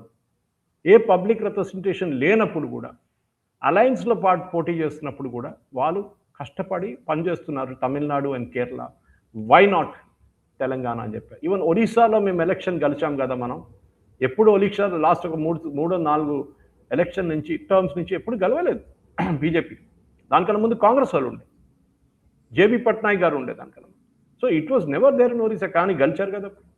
బట్ మీరేం చేస్తున్నారు తెలంగాణలో? నేను ఐఎమ్ సారీ సాయి గారు, బహుశా I don't want to name the leader, but మొన్ననే ఒక లీడర్ మీటింగ్లో నన్ను పబ్లిక్గా ఒక BJP MP, I want name him and give further hint, ఆయన ఓపెన్గా చెప్పారంటే, సురేష్ గారు అందరి ముందు చెప్తున్నారు, నన్ను ఇట్లా హ్యాండ్ చూపించి ఇండికేట్ చేసి చెప్తున్నారు, సురేష్ గారు మాకు మా పార్టీ ఎట్లా నడిపించాలని చెప్తున్నారు. ఆలోచించండి. నాకేం పోయింది సాయి గారు? నేను వాళ్ళ మంచిదానికే చెప్పాను. ప్రెస్ కాన్ఫరెన్స్ రూమ్ ఉంది, తాళం వేసి చావి ఎక్కడైనా పడేసాను. అదే మోదీ గారు చెప్పారు, ఇప్పుడు మీరు పార్టీ ఆఫీస్లో కూర్చోకండి, మీరు హైదరాబాద్ సిటీలో కూర్చోకండి, మీరు ఢిల్లీలో కూర్చోకండి, మీరు కాన్స్టిట్యున్సీలో తిరగండి. మీరు చేయట్లేదు. అది ఇంపార్టెంట్. ఎందుకు ఇక్కడ హిందుత్వం కావాలన్నా హిందుత్వం వద్దా? ఒక సర్పంచ్ని సపోర్ట్ చేసిన ఒక మనిషిని అక్కడ ఓడించిండు, ఇప్పుడు సర్పంచ్ ఎలక్షన్ ఇక్కడ ఓడించిండు. ఇదే జరుగుతుంది సాయి గారు. అండ్ ప్రధానమంత్రి చాలా క్లియర్గా చెప్పారు, you have to make your presence felt in the state and the national capital. ఢిల్లీలో కూడా మీరు ఉండాలి, ఢిల్లీలో కూడా మీరు డిబేట్స్లో పార్టిసిపేట్ చేయాలి. ఎంతమంది ఎంపీలు, even those who are ministers, are participating in debates Sai garu? చాలా తక్కువ. ఎందుకంటే వాళ్ళకి ప్రిపరేషన్ లేదు. ఇంకోటి ఈ ఫ్యాక్షనిజం, అది సాయిగా ఉన్నది 8 ఎంపీలు, ఉన్నది 8 ఎమ్మెల్యేలు, దాంట్లో రాజాసింగ్ని పక్కన పెట్టేశారు ఇప్పుడు. అట్లాంటి పరిస్థితులు మళ్ళీ గొడవ ఎందుకు? ఏం కొట్టుకుంటున్నారు? ఏమొస్తుంది మీకు? పార్టీని మీరు ఇంప్రూవ్ చేయండి. జూబ్లీ సెలక్షన్లో ఏం జరిగింది? డిపాజిట్ పోయింది. దీనికన్నా ముందు టికెట్ ఇచ్చిన క్యాండిడేట్కి మళ్ళీ టికెట్ ఇవ్వాల్సిన అవసరం ఏముంది? Because he's close to one of the leaders. ఇదే జరుగుతుంది సాయి గారు. కాంగ్రెస్ కల్చర్ బీజేపీలో వచ్చేసింది. స్టేజ్ మీద ఎక్కువ లీడర్లు, స్టేజ్ కింద తక్కువ వర్కర్లు. BJP cadre base party, communist లాగా. కాడర్ బేస్ పార్టీకి మీరు వర్కర్స్ని చూసుకోవాలి, కానీ ఇక్కడ కల్చర్ లేదు. ఒక వర్కర్, నేను చెప్తాను సార్, పర్సనల్ ఎక్స్పీరియన్స్ చెప్తున్నాను. ఒక 2-3 మన కార్యకర్తలు, బీజేపీ కార్యకర్తలు వెళ్ళి ఒక సీనియర్ బీజేపీ లీడర్ అండ్ మినిస్టర్ని కలిశారు. కలిసి ఇక్కడ ప్రాబ్లం ఉంది, ఇట్లా ఉందంటే, నా దగ్గర ఏం చేయమంటావు, నేనేం చేయాలని అడిగినట్టు. ఆలోచించండి, వాళ్ళ మొరాల్ ఎట్లా పోతుంది సాయి గారు? అక్కడ దెబ్బతింటుంది మొరాల్ ఇమీడియట్గా. అదే టైంలో మీరు ఓవైసీ దగ్గర వెళ్ళండి. ఇన్ఫాక్ట్ ప్రధానమంత్రి గారు ఓవైసీ గురించి మాట్లాడారు. Saying look how Owaisi is using వాళ్ళ కాన్స్టిట్యుయెన్స్తోని ఆన్లైన్గా ఆయన మాట్లాడుతున్నారు. ఫోన్లో మాట్లాడుతున్న వీడియో కూడా క్యాప్చర్ చేసి సోషల్ మీడియాలో ఇస్తున్నారు. అంటే ఎట్లా వాళ్ళ అసెంబ్లీ సెగ్మెంటో, వాళ్ళ లోక్సభ సెగ్మెంట్లో చార్మినార్ కానీ, యాకుత్పురా కానీ, అట్లాంటి సెగ్మెంట్స్ ఉప్పుగూడ కానీ, ఫలక్నుమా కానీ ఎక్కడైనా కానివ్వండి, he is speaking to the constituents, మాట్లాడుతున్నారు వాళ్ళతో. వాళ్ళ ప్రాబ్లమ్స్ ఏంటి ఇప్పుడు కూడా చూడండి సాయి గారు, ఒక్క కార్యకర్తను పట్టుకెళ్తే, ఎంఐఎం కార్యకర్తను పట్టుకెళ్తే పోలీస్ స్టేషన్లో వాళ్ళ ఎమ్మెల్యే వెళ్ళి బయట తీసుకొస్తాడు, పర్సనల్ బెయిల్లో లేకుంటే స్టేషన్ బెయిల్లో తీసుకొస్తాడు బయట. అదే టైంలో బీజేపీ కార్యకర్తల మీద చేయబెట్టారనుకోండి, నువ్వు ఎందుకున్నావు ఇక్కడ, నువ్వు పారిపోవాలి ఉండే కదా, నువ్వు గాయపడిపోవాలి ఉండే కదా. ఇది ఆన్సర్ అన్నమాట. దే హ్యావ్, సాయి గారు చెప్తున్నది ఫస్ట్ మిస్టేక్. నేను ఎన్నోసార్లు చెప్పాను, స్ట్రాటజీగా వీరు అటాక్ చేయాల్సింది కాంగ్రెస్ని కాదు, బీఆర్ఎస్ని చేయాలంటే. Use the Karnataka example. జేడిఎస్ని మీరు మాండ్యా పార్టీ నుంచి జీరో పార్టీ ఎట్లా చేసేసారో అదే స్ట్రాటజీ మీరు ఇక్కడ. మీరు వెళ్ళి రేవంత్ రెడ్డితో కొట్లాడుతున్నారు. మీరు బీఆర్ఎస్ని మర్చిపోయిండు, బీఆర్ఎస్ స్ట్రెంగ్త్ పట్టుకున్నారు వాళ్ళు. ఇప్పుడు కూడా సర్పంచ్ ఎలక్షన్లో వాళ్ళే అంటున్నారు మేమే సెకండ్ పొజిషన్, జూబ్లీహిల్స్లో వాళ్ళు సెకండ్ పొజిషన్లో వచ్చారు. సరే సింపతి వేవ్ ఉందనుకోండి, అక్కడ కొంచెం మాగంటి గారికి సింపతి వాళ్ళ సతీమణికి వచ్చింది, అది దట్స్ అ డిఫరెంట్ థింగ్. కానీ you are attacking the wrong party. అక్కడ కవిత కొట్లాడుతుంది హరీష్ రావుతోని, కేటీఆర్ ఏమో కేసీఆర్ని ఏమంటలేదు, కేసీఆర్ అసలు కనిపించట్లేదు. మీరు you should attack the BRS first. వాళ్ళని సీట్ నుంచి మొత్తం గాయబ్ చేసిన తర్వాతనే then you attack the Congress. Exactly కర్ణాటకలో చేసింది అదే కదా. ఇప్పుడు ఎక్కడున్నారు కుమారస్వామి, ఏదో యూనియన్ మినిస్టర్ పోస్ట్ ఇచ్చి కూర్చోబెట్టారు ఢిల్లీలో. ఎక్కడున్నారు దేవగౌడ గారు, ఏదో చిన్న రాజ్యసభ మెంబర్ ఇచ్చి అక్కడ కూర్చోబెట్టారు, అయిపోయింది కదా. దే ఆర్ నోవేర్ నా. అది బీజేపీ ఇప్పుడు కర్ణాటకలో ఆఫ్కోర్స్ ఆపోజిషన్లు ఉన్నారు, కానీ ఒక గవర్నమెంట్ ఫామ్ చేయాలంటే బీజేపీ డిసైడ్ చేస్తారు. ఈవెన్ బీహార్లో చూడండి, ఇప్పుడైతే నితీష్ కుమార్కి ఇచ్చారు, కానీ అక్కడ కూడా బీజేపీ నంబర్ 1గా ముందుకు వచ్చింది. 3 ఎలక్షన్ ముందు బీజేపీ ఎక్కడ లేకుండా. దట్ ఈస్ ద డిఫరెన్స్ అన్నమాట. ఇక్కడ వీళ్ళేం చేస్తున్నారు, రేవంత్ రెడ్డిని తిడుతున్నారు, రేవంత్ రెడ్డిని ఆది అంటున్నారు, రేవంత్ రెడ్డి బడ్జెట్ లేదు, రేవంత్ రెడ్డి డబ్బులు లేవు, ప్రామిసెస్ ఫుల్ఫిల్ చేయలేదు. You attack BRS first. వాళ్ళ పార్టీని స్ప్లిట్ చేయాలన్నా ఏం చేయాలన్నా చేసుకోండి, but you should finish up BRS completely. మీరు ఆపోజిషన్ పార్టీ అయిపోండి, దాని తర్వాత మీరు కాంగ్రెస్ మీద అటాక్ చేయండి. ఇప్పుడు ఏమైపోతుందంటే ఓటు 30 అని స్ప్లిట్ అయిపోతుంది. న్యాచురల్లీ జూబ్లీహిల్స్లో డిపాజిట్ పోయింది బీజేపీకి. మీరు your strategy itself is wrong. ఇంకోటి, మీరు కార్డర్స్తో టచ్లో లేరు. మీరు ఆ కాంగ్రెస్ కల్చర్ పార్టీలు తీసుకొచ్చేసారు. ఏది, నేను అక్కడ ఎవరిని కలవను, నేను ఓన్లీ మా పార్టీ లీడర్నే కలుస్తాను, లేకుంటే నా రూమ్లో కూర్చుంటాను, మా చంచలు వస్తారు వాళ్ళతో సెల్ఫీ తీసుకుంటాను. అరే boss, get down to the field and work. చాలా ఇంపార్టెంట్. ఎలక్షన్ టైంలో వెళ్ళి చేయి ఊపడం కాదు, దానికన్నా ముందు కూడా మీరు ఫీల్డ్లో ఉండాలి. నేను ఎవరిని తప్పట్లేదు సాయి గారు, కానీ చాలామంది ఎంపీస్ మన దగ్గర ఉన్న MPs, I think the only exception I can make is Konda Vishweshwar Reddy. ఆయన ఇప్పుడు కూడా తిరుగుతాడు షెబెల్లలో. మీరు చూడండి, మొన్న కూడా నేను వెళ్ళినప్పుడు చూశాను, ఆయన అక్కడ ఉన్నారు. ఆయన I didn't go to meeting, నేను నాకు ఇంకో పని మీద వెళ్ళాను అటువైపు, గుల్బర్గా నుంచి వస్తున్నప్పుడు. That is the difference. వీళ్ళు చేయరు సాయి గారు అది. మీరు కాన్స్టిట్యున్సీలో గెలిచిన తర్వాత ఎంతమంది వాళ్ళ కాన్స్టిట్యున్సీలో గల్లీ తిరిగి చెప్పారు, ఎలక్షన్ కోసం కాదు, మీ నార్మల్ రొటీన్లో. మీకు ఎప్పుడు పార్లమెంట్ ఉండదు కదా, సెషన్ ఎప్పుడో 6 నెలలకు ఒకసారి ఉంటుంది. You be here. మీరు వెళ్ళి ఒక హోటల్లో కూర్చొని లేకుంటే మీ ఇంట్లో కూర్చుంటే అవుతుందా? మీ కార్యకర్తల కల్చర్ తీసుకురండి. This is the party Nayini Narasimha Reddy garu గెలిచారు, దానికన్నా ముందు కార్వాన్ నుంచి బద్దం బాలరెడ్డి గారు గెలిచారు, ఆలయ నరేంద్ర గెలిచారు హిమాయత్ నగర్ నుంచి. ఆ పార్టీ అండి ఇది. పి జనార్దన్ రెడ్డి కాంగ్రెస్ లీడర్, ఆయన దగ్గర ఇప్పుడు లేరు పాప, కానీ ఆయన దగ్గర నుంచి నేర్చుకోండి. ఒక చిన్న పాండబ ఇనాగ్రేషన్ ఉంటే కూడా మా దగ్గర వస్తుండే అల్వాల్కి. ఒక ఇంట్లో చావు అయితే వస్తుండే, ఒక ఇంట్లో బర్త్డేస్ వస్తుండే, పెళ్లికి వస్తుండే, అన్నిటికి వస్తారు. And that is how people should be. మీరు లీడర్లు కాకుండా మీరు నేను అక్కడ కూర్చుంటాను, నా ఇంట్లో కూర్చుంటాను, ఢిల్లీలో ఉంటాను, నేను ఎవరిని కలవను, ఓన్లీ ఇండస్ట్రియలిస్ట్ని కలుస్తాను, పెద్ద లీడర్లు కలుస్తాను. మరి మీ కార్యకర్తలు కలిసి వాళ్ళతో పనిచేయండి. That is very important Sai గారు. Yes sir. Actually let's see, చూద్దాం ఏమైనా మారుతారేమో చూద్దాం సార్. నెక్స్ట్ అంశంలోకి వెళ్దాం సార్. కర్ణాటకకు సంబంధించినటువంటి హేట్ స్పీచ్ బిల్, ఇది చాలా సీరియస్ అంశం. ఇది నిజానికి మాట్లాడితే ఫ్రీడమ్ ఆఫ్ ఎక్స్ప్రెషన్ గురించి, భావ ప్రకటన స్వేచ్ఛ అని, లేకపోతే ఇంకోటి మాట్లాడేటువంటి నాయకులు, కాంగ్రెస్ నాయకులు ముఖ్యంగా అదే భావ ప్రకటన స్వేచ్ఛకి విఘాతం కలిగించే విధంగా ఇప్పుడు ఒక కొత్త పేరు తీసుకొచ్చారు, హేట్ స్పీచ్ బిల్ అని. ఇది కర్ణాటక ప్రభుత్వం బిల్ అసెంబ్లీలో పాస్ చేస్తోంది. సో 10 సంవత్సరాలు ఎవరైనా సరే హేట్ స్పీచ్ ఇచ్చినట్టయితే గనక 10 సంవత్సరాలు జైలు శిక్ష విధించే విధంగా ఈ చట్టాన్ని రూపొందిస్తూ ఉన్నారు. దీని ఉద్దేశం ఏంటి? ఖచ్చితంగా డెఫినెట్ గా టార్గెట్ చేసేది ఎవరిని అనేది మనకు తెలుసు, క్లియర్ గా తెలుసు. సో జాతీయవాద బృందాన్ని టార్గెట్ చేస్తారని. అండ్ దే డోంట్ యాక్చువల్లీ వాళ్ళు ఏం తప్పు అని కూడా వాళ్ళు అనుకోరు.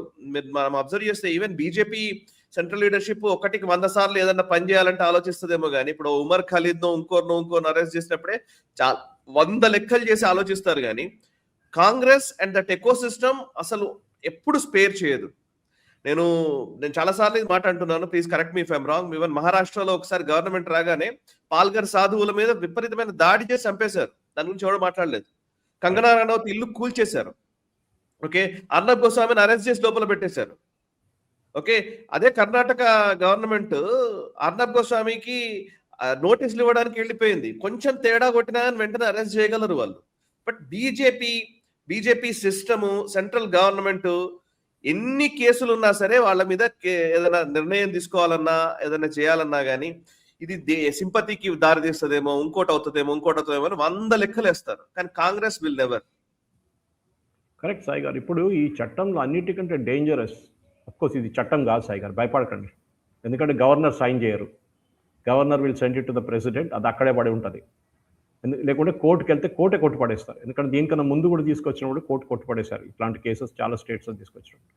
దీంట్లో అన్నిటికంటే డేంజరస్ ఏంటంటే సాయి గారు, బిల్లో ఏ ఆర్గనైజేషన్ లేకుంటే ఇన్స్టిట్యూషన్ అంటే బీజేపీ, ఆర్ఎస్ఎస్, విశ్వ హిందూ పరిషత్, బజరంగ్ దళ్, వీళ్ళ దాంట్లో ఎవరైనా ఒక స్టేట్మెంట్ చేస్తే, వాళ్ళ పార్టీలో ఎవరో ఒక వర్కర్ ఉంటారు, ఆయన ఒక స్టేట్మెంట్ ఇస్తే ఎవరు ఇన్ఛార్జ్గా ఉన్నారో, who is responsible at the time of the incident, వాళ్ళని గిల్టీగా తీసుకుంటారు. Guilty unless proven otherwise. మన చట్టాల్లో ఎప్పుడు రూల్ ఏముంటుంది సాయి గారు, you are innocent until proven guilty. ఎప్పుడు అంటారు కోర్టులో, మీరు ఇన్నసెంట్ టిల్ యు జడ్జ్ మిమ్మల్ని ఫైన్ శిక్షించేదాకా మీరు యు ఆర్ ఇన్నసెంట్. ఇక్కడ చట్టాన్ని మార్చేస్తున్నారు. ఈ Rahul Gandhi freedom of expression, వాళ్ళ చంచాలు ఉన్నారు చూడండి, క్వింట్, స్క్రాల్, గ్రారోవెన్, ఈ న్యూస్ మినిట్, ఇట్లాంటి ఆర్గనైజేషన్, వాళ్ళు ఒక్కరు కూడా మాట్లాడుతున్నారు. మొహబ్బత్ కి దుకాన్, ఇది మొహబ్బత్ కి దుకాన్ Sai garu. That you are guilty till proven innocent. మొత్తం చట్టాన్ని మార్చేశారు. బిఎన్ఎస్ని కోట్ చేస్తున్నారు చూడండి, బిఎన్ఎస్లో అది ఉంది, బిఎన్ఎస్లో అది ఉందని. సాయి గారు, this has to be challenged. ఎందుకంటే ఇది చాలా క్లియర్. ఇది ఇప్పుడు మీరు అట్లా తీసుకుంటే కేరళ ఐఎన్సీ హ్యాండిల్ ఉంది సాయి గారు, one of the most horrible handles ట్విట్టర్లో. పొద్దున్న లేవగానే సాయంత్రం దాకా మోదీ గారి మీద చేసిన ఆరోపణలు, మోదీ గారి మీద చేసే వీడియోలు, మార్ఫీ చేసిన వీడియోలు, ఫోటోషాప్తో చేసిన ఇమేజెస్ని పెట్టి మోదీ గారి గురించి అన్ని అబద్ధాలు చెప్తారు. ఇప్పుడు కావాలంటే ఈ చట్టం ఒక బీజేపీ స్టేట్లో తీసుకొస్తే, రేపు ఢిల్లీ లాంటి స్టేట్లో తీసుకొచ్చారనుకోండి, వీళ్ళందరూ జైల్లో ఉంటారు. Kerala Congress chief VD Satheesan will be in jail. National లెవెల్లో Mallikarjun Kharge will be in jail because he is responsible for the party. ఈ చట్టం తీసుకొస్తున్నారు దానికోసం. ఏంటి అసలు, మీకు ఉన్న చట్టాల్లో ఆల్రెడీ ఇదంతా ఉంది. అదే నిన్న బీజేపీ వాళ్ళు కూడా చూశాను, వాళ్ళ స్టేట్మెంట్, కర్ణాటక బీజేపీ వాళ్ళు, this is already there in BNS. Hate speech గురించి సుప్రీంకోర్టు ఇచ్చారు చాలా మటుకు జడ్జ్మెంట్స్. కానీ అది షర్జీల్ ఇమామ్ కేసుకు వచ్చినప్పుడు అది ఇంకోటి, ఇది ఇంకోటి. షర్జీల్ ఇమామ్ కేసు ఇదే మనుషులు వచ్చి ఆర్గ్యూ చేస్తున్నారు, ఫ్రీడమ్ ఆఫ్ స్పీచ్ ఉంది కదా, ఫ్రీడమ్ ఆఫ్ ఎక్స్ప్రెషన్ ఉంది కదా, డిస్సెంట్ చేస్తే ఏమవుతుంది. మళ్ళీ ఇక్కడ ఏమైందండి, where is Arundhati Roy, where are other so called ఏం చెప్తారు, human rights campaigners, so called information champions, వీళ్ళందరూ ఎక్కడే లేరు. ఇప్పుడు ఒక్కడు కనిపించట్లేదు, ఒక్కడు మాట్లాడలేదు దీని గురించి. ఈ చట్టాన్ని తీసుకొస్తే ఒకటి అసెంబ్లీలో పాస్ చేసుకోవచ్చు, వాళ్ళకి స్ట్రెంగ్త్ ఉంది. కానీ మీరు ఏం చేయాలనుకుంటే, ఇప్పుడు కొత్తగా ఒక సీక్వెన్స్ తీసుకొచ్చారు నిన్న. ఇది ఇంత వచ్చినప్పుడు ఏమంటున్నారు, ఇదంతా యాక్చువల్లీ మన సైబర్ క్రిమినల్స్ ఉన్నారు చూడండి, వాళ్ళని ఆపడానికి చేస్తున్నామంట. సైబర్ క్రిమినల్స్ ఎప్పుడైనా స్టేట్మెంట్ ఇస్తారా సాయి గారు? వాళ్ళు ఎవరినైనా డిఫమేషన్ చేస్తారా? వాళ్ళు చీటింగ్కి వస్తారు అంతే. వాళ్ళకి మీకు ఏపీకే ఫైల్ పంపిస్తారు, లేకుంటే ఒక ఫోన్ కాల్ చేస్తారు, మీ టెలిఫోన్ కనెక్షన్ డిస్కనెక్ట్ అయిపోతుంది, లేకుంటే పాప ఎవరైనా ఎల్డర్లీ పీపుల్ ఇంట్లో ఉంటే డిజిటల్ అరెస్ట్ అంటారు. వాళ్ళు ఇట్లాంటి పని చేయరు. వాళ్ళు ఏది ఇన్ఫర్మేషన్ క్యాంపెయిన్, డిఫమేషన్, ఇది ఎక్కడొచ్చిందండి ఇదంతా? నాకు అదే అర్థం కావట్లేదు.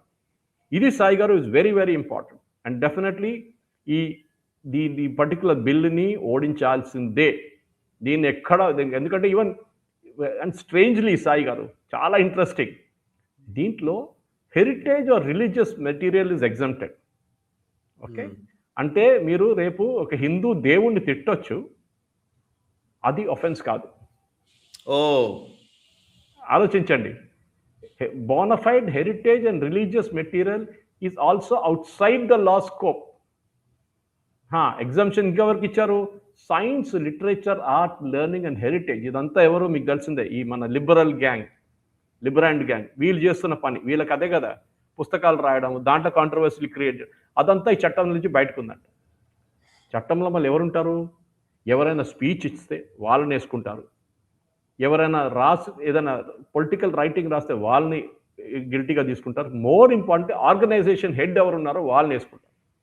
ఈ చట్టాన్ని వ్యతిరేకించాలి Sai garu. Definitely they should be a movement against this. ఎందుకంటే మనం చూస్తున్నాం చాలా మటుకు. In fact this another point which I want bring up. Congress వాళ్ళు చేస్తున్నది తిరుపతి కుండ్రం కేసు గురించి కూడా. తిరుపతి కుండ్రంలో కూడా ఏం చేస్తున్నారు? ఆ జడ్జ్ ఒక జడ్జ్మెంట్ ఇచ్చారు, మీరు దాన్ని వ్యతిరేకించవచ్చు, మీరు దాని గురించి డిబేట్ చేయొచ్చు. ఇంపీచ్ చేయడం ఏంటండి? మోదీ గారు వ్యతిరేకంగా ఎన్ని జడ్జ్మెంట్స్ ఇచ్చారు సాయి గారు సుప్రీంకోర్టులో? Did Modi government bring in law, చట్టం తీసుకొచ్చారా? లేకుంటే ఇంపీచ్ చేశారా ఎవరిని జడ్జిని? This is pure browbeating. ఆ జడ్జ్ ఇచ్చిన జడ్జ్మెంట్ చదవండి ముందు మీరు, then you decide what to do. రేపు సుప్రీంకోర్టు ఇచ్చిన ఒక నిర్ణయాన్ని మోదీ గవర్నమెంట్ ఇంప్లిమెంట్ చేయకపోతే ఏమంటారు? Contempt of court. Modi government చూడండి సుప్రీంకోర్టు పట్టించుకోవట్లేదు. మీరేం చేశారండి తమిళనాడులో? ఇది ఫస్ట్ టైం కాదు కదా. సో మెనీ టైమ్స్ జడ్జ్మెంట్ ఇచ్చిన తర్వాత కూడా వీళ్ళు ఇంప్లిమెంట్ చేయలేదు. అపీల్స్కి వెళ్తారు, మళ్ళీ సుప్రీంకోర్టుకి వెళ్తారు. ఎందుకు? హిందువులు ఒక తిరుపతి కుండ్రంలో ఒక దీపాన్ని వెలిగించడానికి పర్మిషన్ అడిగితే మేము ఇవ్వము, వెళ్ళు ఏం కావాలంటే చేసుకో. సిఎస్ఎఫ్ వాళ్ళతో సహాయంతో వెళ్తే కోర్టు వాళ్ళు పంపించిన సిఎస్ఎఫ్ వాళ్ళని పక్కన పెట్టి వాళ్ళని తీసుకెళ్లి అరెస్ట్ చేస్తారు మిగతా వాళ్ళు. ఎక్కడ చట్టం అండి ఇది? నేను చెప్తున్నాను సాయి గారు, ఆ డిఫమేషన్ కేసు ఇప్పుడు రాబోతుంది బహుశా నెక్స్ట్ 1 వీక్లో. సుప్రీంకోర్టులో కూడా హియరింగ్ ఉంది. సుప్రీంకోర్టు కూడా ఇంటర్ఫియర్ చేయరు. Supreme court will say go back to the high court again.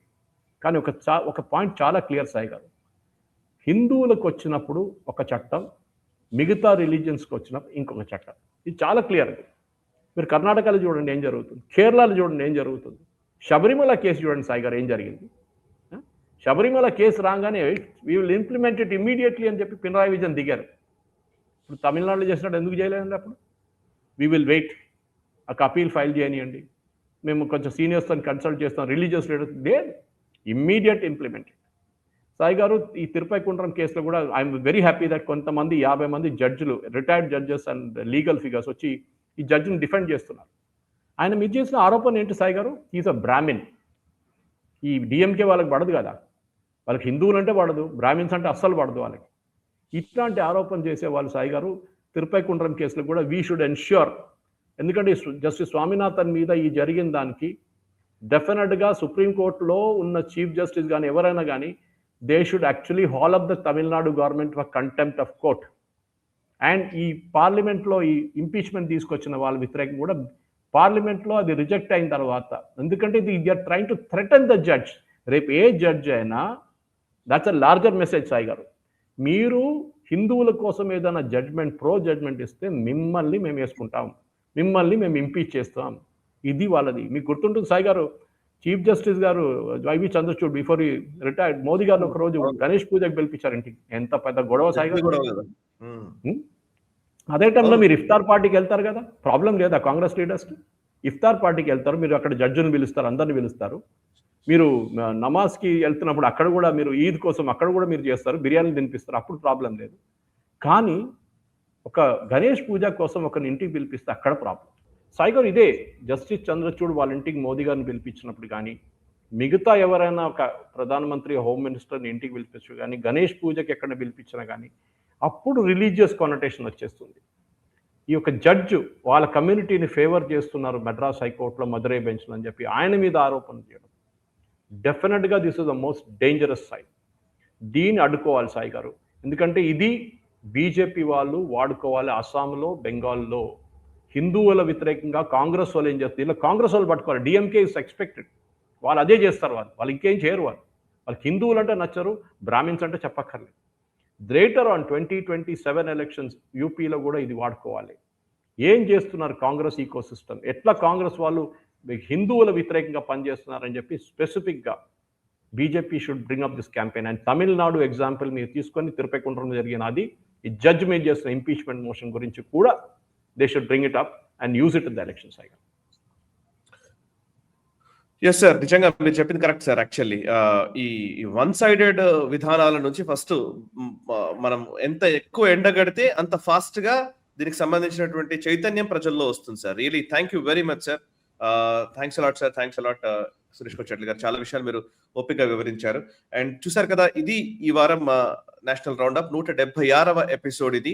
ఈ ఎపిసోడ్ నచ్చితే వెంటనే లైక్ చేయండి, 10 మందికి షేర్ చేయండి, కమెంట్స్ ద్వారా మీ అభిప్రాయాలు మాతో పంచుకోండి. మనసా వాచా కర్మణ, దేశహితం కోసం నేషనలిస్ట్ హబ్. నమస్తే. ఈ వీడియో మీకు నచ్చినట్టయితే లైక్ చేయండి, 10 మందికి షేర్ చేయండి, అలాగే కామెంట్ల రూపంలో మీ అభిప్రాయాలను మాతో పంచుకోండి. Nationalist hub group of channels ను సబ్స్క్రైబ్ చేసుకుని తెలుగునాట జాతీయవాద జర్నలిజాన్ని ప్రోత్సహించండి. ఈ వీడియో కింద ఉన్న బెల్ ఐకాన్ పై క్లిక్ చేయడం మర్చిపోవద్దు.